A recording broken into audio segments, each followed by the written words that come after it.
Naomba utulivu wenu,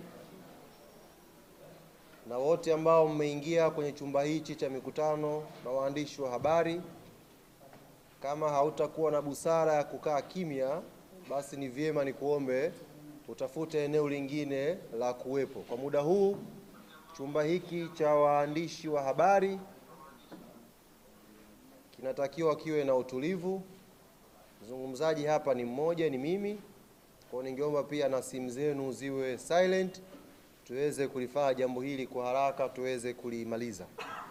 Fikiri kwa hayo machache tutakuwa tumeelewana, na kwa rehema zake Mwenyezi Mungu sasa nifungue mkutano huu na waandishi wa habari. Kwanza kabisa niwakaribishe sana ndugu zangu waandishi wa habari, na niwape pole kwa sababu ni short notice. Tumetangaza uwepo wa mkutano huu wa waandishi wa habari, lakini mmeitikia kwa wingi sana kuja hapa. Kwa hiyo pia niseme asante kwa kuonyesha mnajali na mko tayari kuhabarisha umma yale yote ambayo yanaendelea kwenye klabu yetu. Kubwa ambalo tumewaitia hapa siku ya leo mida hii ya jioni hapa makao makuu ya klabu yetu ya Yanga. Leo wote mmeshuhudia uongozi wa klabu ya Young Africans tukiongozwa na makamu wetu wa rais, tukiwa kwenye ofisi za bodi ya ligi ya Tanzania, na tulikwenda leo pale mahususi kabisa kwa ajili ya mkutano. Siku ya tarehe 7 bodi ya ligi kuu hapa Tanzania iliwaandikia uongozi wa klabu ya Young Africans barua ya kuwaomba kushiriki kwenye kikao, na walikiita kikao maalum ambacho kilikuwa na ajenda moja tu, kujadili yanayohusu mchezo namba 184, mchezo wa Kariakoo Derby kati ya klabu ya Young Africa na Simba Sports Club. Na katika barua hiyo bodi ya ligi walituomba kwamba ushiriki wetu ni muhimu kwa maslahi mapana ya klabu yetu, ligi kwa ujumla na mchezo wa mpira miguu hapa Tanzania. Wito huu ulikuja siku ya tarehe 7, na leo uongozi wa klabu yetu ya Yanga ukatii wito huu kwa kufika kwenye ofisi za bodi ya ligi majira ya saa 4 kamili asubuhi kwenda kusikiliza ambacho tumeitiwa. Kama ambavyo ajenda kuu ilielekeza kwenye barua, ndivyo ambavyo mwenyekiti wa bodi ya ligi Steven Mguto alifungua kikao na kutueleza sababu ya kutuita, na kimsingi alijikita kwenye kuelezea lile ambalo aliliainisha kwenye barua ya wito kuhusu mchezo namba 184 wa Kariakoo Derby. Walitaka kusikia kutoka upande wetu wa klabu ya Young Africans na sisi tusikie kutoka kwao. Kuclarify hapo, nimeona waandishi wengi, wachambuzi wengi mmeandika kilikuwa ni kikao cha maandalizi ya mechi. Si kweli. Hatukwenda kudiscuss maandalizi yoyote. Tulikwenda kudiscuss hiyo sintofahamu ya Kariakoo Derby, mchezo wa 184. Yamejadiliwa mengi kwenye kikao kile, na sisi klabu ya Young Africans tulipopewa nafasi ya kuzungumza tulizungumza mengi vile vile, kama ambavyo bodi ya ligi ilizungumza mengi pia kupitia kwa afisa mtendaji mkuu wa bodi ya ligi. Na baada ya pale tulifunga kikao kwa mwenyekiti wa bodi ya ligi kutujuza kwamba amepokea yale ambayo klabu ya Young Africans imeyafikisha na wanakwenda kuyafanyia kazi. Na CEO wa bodi ya ligi alisisitiza kwa uharaka wa ambayo tumeyasema na uharaka wa mchezo wenyewe, basi atafanyiwa kazi haraka ipasavyo na tutapata majibu kwa njia rasmi ya taasisi. Tumeondoka pale, tumefika hapa ofisini, tumemwona mtendaji wa bodi ya ligi Almas Kasongo akizungumza na waandishi wa habari na akigusia au akielezea yale ambayo yametokea kwenye kikao kile. Jambo zuri amelifanya, lakini kwa masikitiko makubwa ambayo tuko nayo, tulifikiri kama aliamua kuyazungumza yaliyozungumzwa kwenye kikao, basi alikuwa na fursa ya kuzungumza yote. Azungumze yote ambayo yalijadiliwa kwenye kikao. Sio unazungumza kidogo, unaacha kidogo. Hasa kwa kuwa alikuwa na fursa ya kuzungumza mengi na ameyaacha, nitumie fursa hiyo kuyazungumza yote ambayo yamezungumzwa kwenye kikao. Na hatufanyi hivi kwa lengo la kushindana na mtu. Tunafanya hivi kwa sababu jambo hili lina interest ya public, lina interest ya umma, na umma hautakiwi kupotoshwa kwenye jambo hili hata kwa bahati mbaya. Kila taarifa ambayo tunakubaliana iende public, basi iende ikiwa imekamilika. Taarifa isiende nusu nusu, au mtu usichague taarifa kwa sababu inakupendelea wewe au inakufeva ndio uitoe kwa public. Toa taarifa sahihi kama umeamua kutoa taarifa sahihi. Moja katika mambo ambayo uongozi wa klabu ya Young Africans uliauliza kwenye kikao, na ni swali ambalo wanachama, mashabiki na wapenzi wa klabu yetu wamekuwa wakijiuliza, na sio hao tu pekee, wadau wa mpira wa miguu nchi hii wamekuwa wakijiuliza, na sio hao tu pekee, hata nyie ndugu zangu waandishi wa habari mmekuwa mkijiuliza swali hili na hampati majibu. Swali gani? Ni kuhusu ripoti ya uchunguzi wa mechi ya Kariakoo Derby iliyopangwa kuchezwa Machi 8. Nini kilitokea hadi ile mechi ikaahirishwa?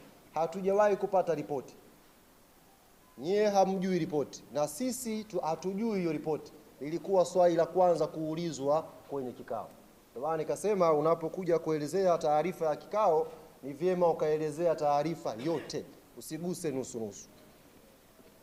Hapa kwenye ripoti, ndugu zangu waandishi wa habari, ni kweli bodi ya ligi wamekiri ripoti ipo na wanayo ya kilichotokea Machi 8. Na afisa mtendaji mkuu wa bodi ya ligi Almasi Kasongo akakiambia kikao, ripoti ile yako mambo ambayo yanawafanya washindwe kuisema public, ikiwemo kwa mujibu wake, ikiwemo katika ripoti hiyo inaonyesha yupo kiongozi mkubwa wa serikali ambaye ndani ya kikao walimtaja, alipiga simu geti la Benjamin Mkapa lisifunguliwe siku ya Machi 7. Nashangaa kwenye taarifa yake aliyozungumza na waandishi hajalisema hilo, lakini ndani ya kikao wamekiri ripoti iko wazi. Kwa hiyo nitumie fursa hii kuwaambia ndugu zangu waandishi wa habari, kuwajuza umma na Watanzania kwa ujumla, ripoti ya kilichosababisha Machi 8 mechi isipigwe ipo tayari na bodi ya ligi wako nayo. Hawajakuwa na utayari wa kuja kuisema kwa sababu zao, na moja ya sababu amesema afisa mtendaji mkuu wa bodi, yupo kiongozi mkubwa wa kiserikali ambaye alizuia geti la Benjamin Mkapa lisifunguliwe siku ya Machi 7. Kwa hiyo nitumie fursa hii kumwambia Almasi Kasongo, kumuomba akiwa anazungumza next time nikipata fursa ya kukutana naye, waambie Watanzania wanataka kujua ripoti ya Machi 8 clean ilivyo, eleza umma upate kufahamu. Umma hautaki kubaki na sintofahamu. Mbali na hilo, tuliwasilisha ripoti yetu na tukaeleza matakwa ya klabu ya Young Africans. Tuliwasilisha ripoti yetu na tukaeleza matakwa yetu ya klabu ya Young Africans. Ni kweli tumeainisha matakwa haya 4 kama mlivyoambiwa na kama mlivyosikia na kusoma. Tumepeleka matakwa haya 4. Lakini ukweli ambao hamjaambiwa, matakwa haya 4 tumeyagawa kwenye phase 2. Kuna matakwa ya muda mfupi na kuna matakwa ya muda mrefu. Tuelewane vizuri ndugu zangu waandishi wa habari. Na hii taarifa ni muhimu mkaipata ikiwa imenyooka ili umma upate kuelewa. Tumeitwa kwenye kikao kwa sababu ya mchezo namba 184. Mchezo huu ulihairishwa Machi 8, umepangiwa tarehe 15. Klabu ya Yanga imesema haitashiriki huo mchezo. Na ndio msimamo ambao uliwasilisha kwenye kikao mbele ya bodi. Ili tuweze kushiriki mchezo huo, tulikuwa na matakwa yetu mezani. Na matakwa hayo jumla alikuwa 4.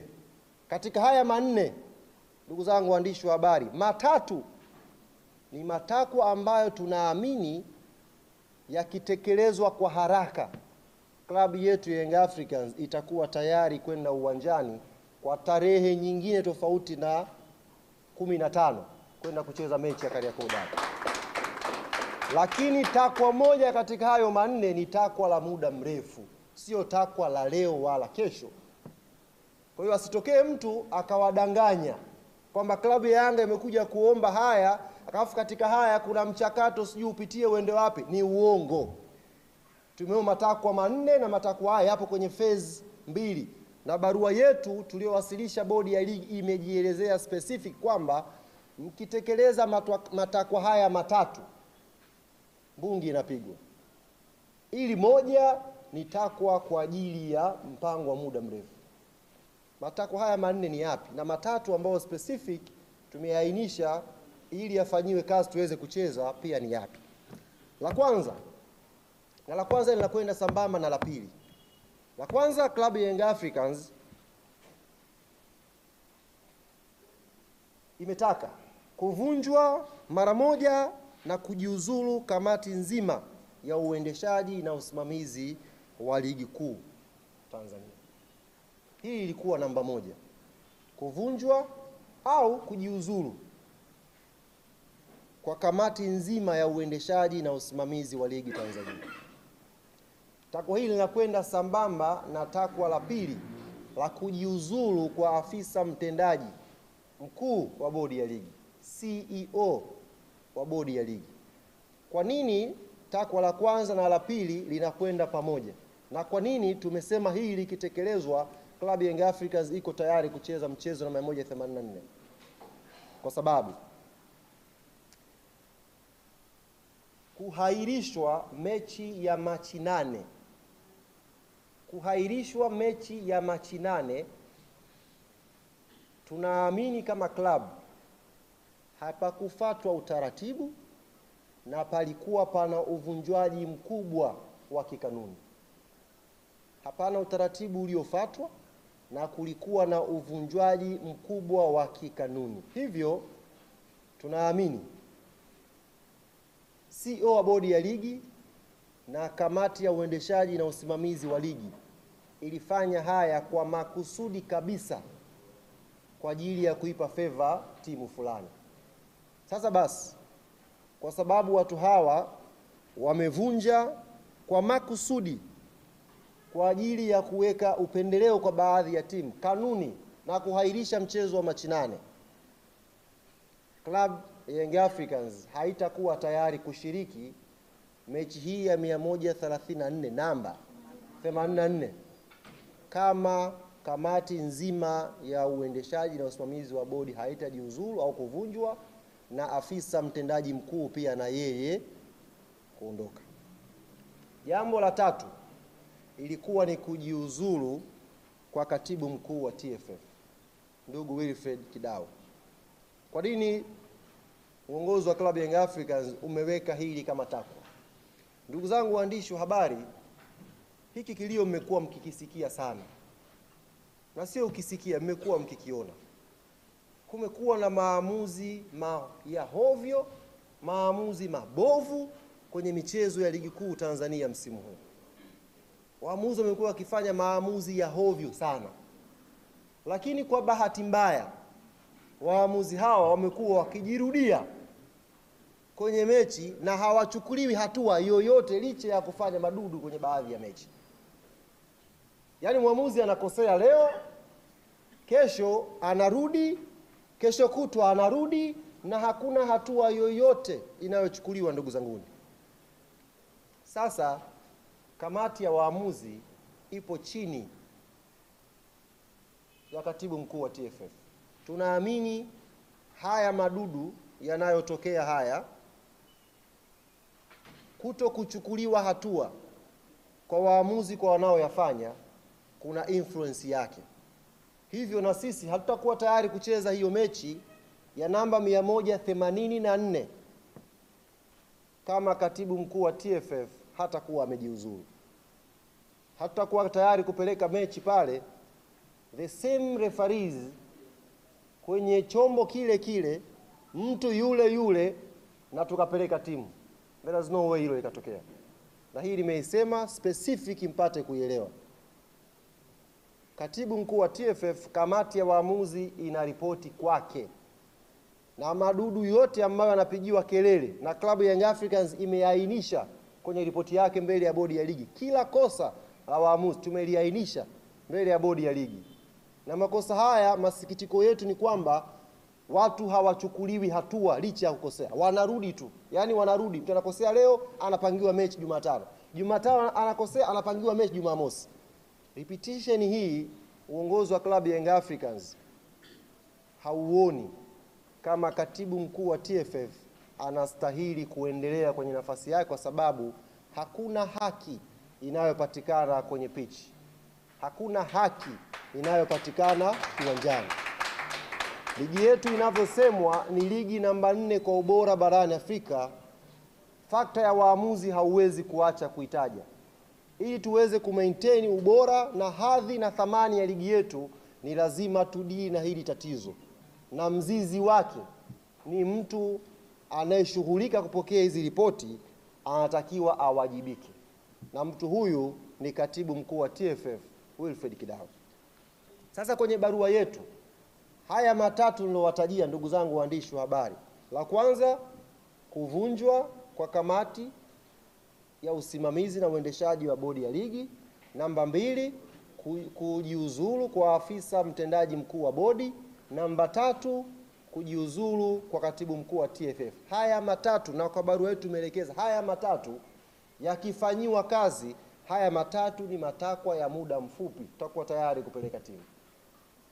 Takwa la 4 tulisema ni uhuru na mageuzi ya kimuundo ya bodi ya ligi, na barua yetu ilikuwa very clear kwamba hili ni jambo tunalotazamia la muda mrefu. Sio kama mnanielewa vizuri.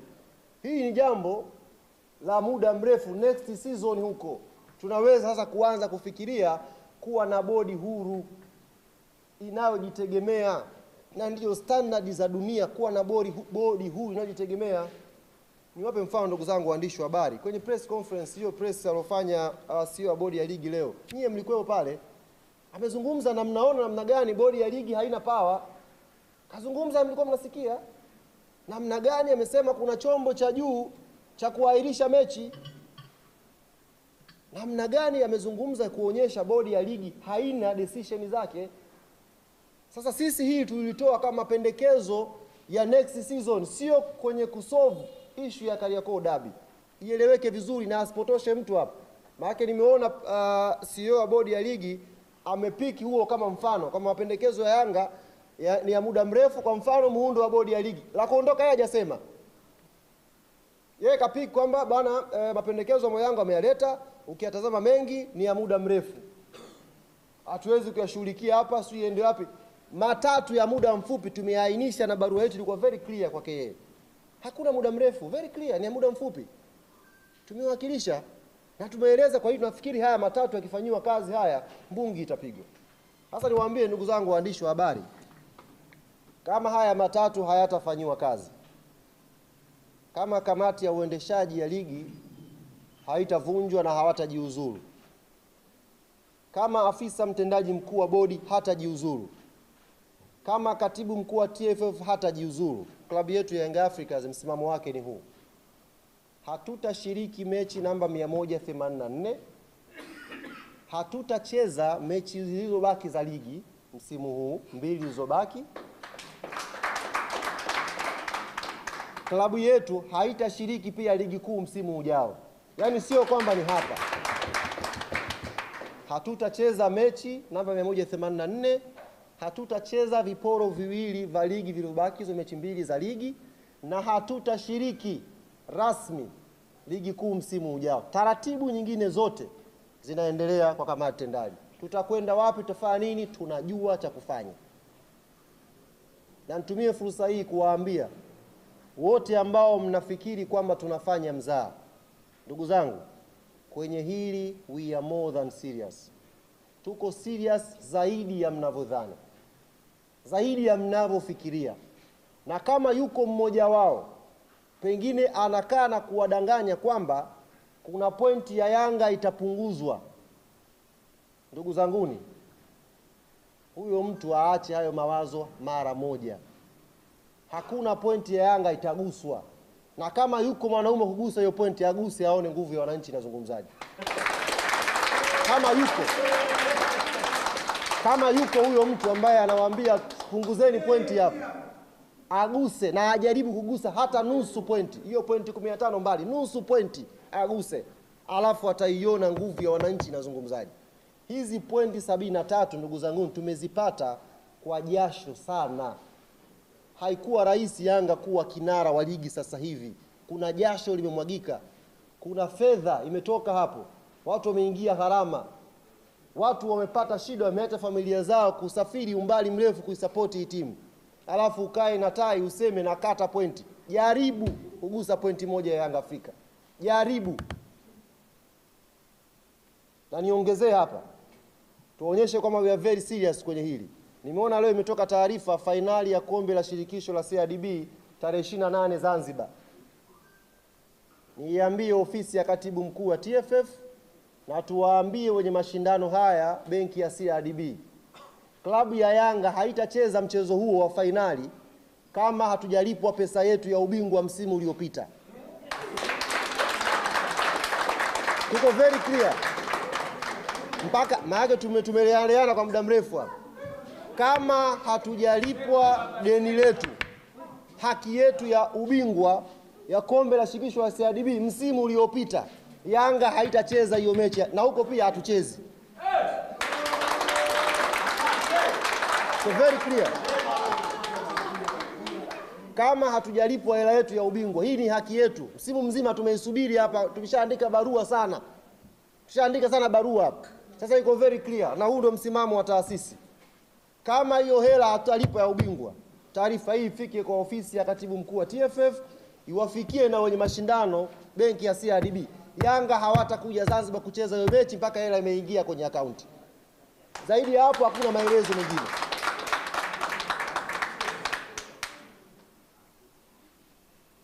Ndugu zangu wana Yanga duniani kote ambako mnanisikia,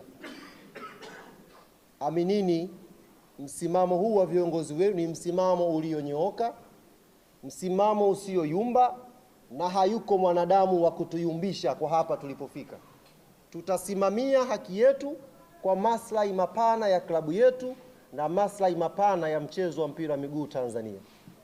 Haki yetu itapatikana, na wa kuisimamia ni sisi wanayanga wenyewe.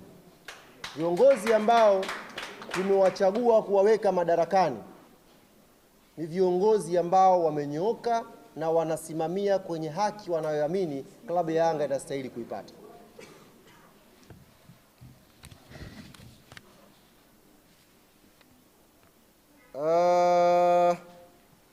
Mwisho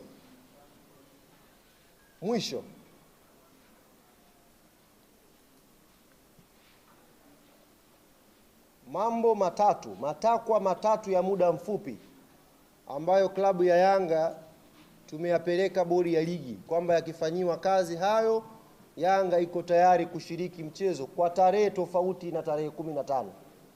Kwanza wayafanyie kazi, tukishaona wamefanyiwa kazi hayo matatu watupe tarehe nyingine. Timu itakwenda kucheza hiyo mechi, uwanja wowote ule tutakwenda kucheza hiyo mechi.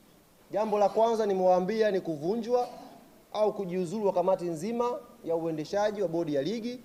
Namba 2 nimewaambia ni kujiuzulu kwa afisa mtendaji mkuu wa bodi. Namba 3 nimewaeleza ni kujiuzulu kwa katibu mkuu wa TFF. Hili jambo la 4 la uhuru wa bodi ya ligi ni jambo la muda mrefu. Asifanye mtu kama kichaka cha kujibia hoja zetu. Hiyo barua iko very clear na tumewasilisha kwa bodi ya ligi. Wametuahidi majibu yatakuja haraka iwezekanavyo. Na tuliondoka kwenye kikao tukiwa na matazamio hayo. Kwa hiyo tunawatakia kila laheri bodi ya ligi kwenye utekelezaji wao wa matakwa matatu ya klabu ya Yanga ambao tunaamini yakifanywa kazi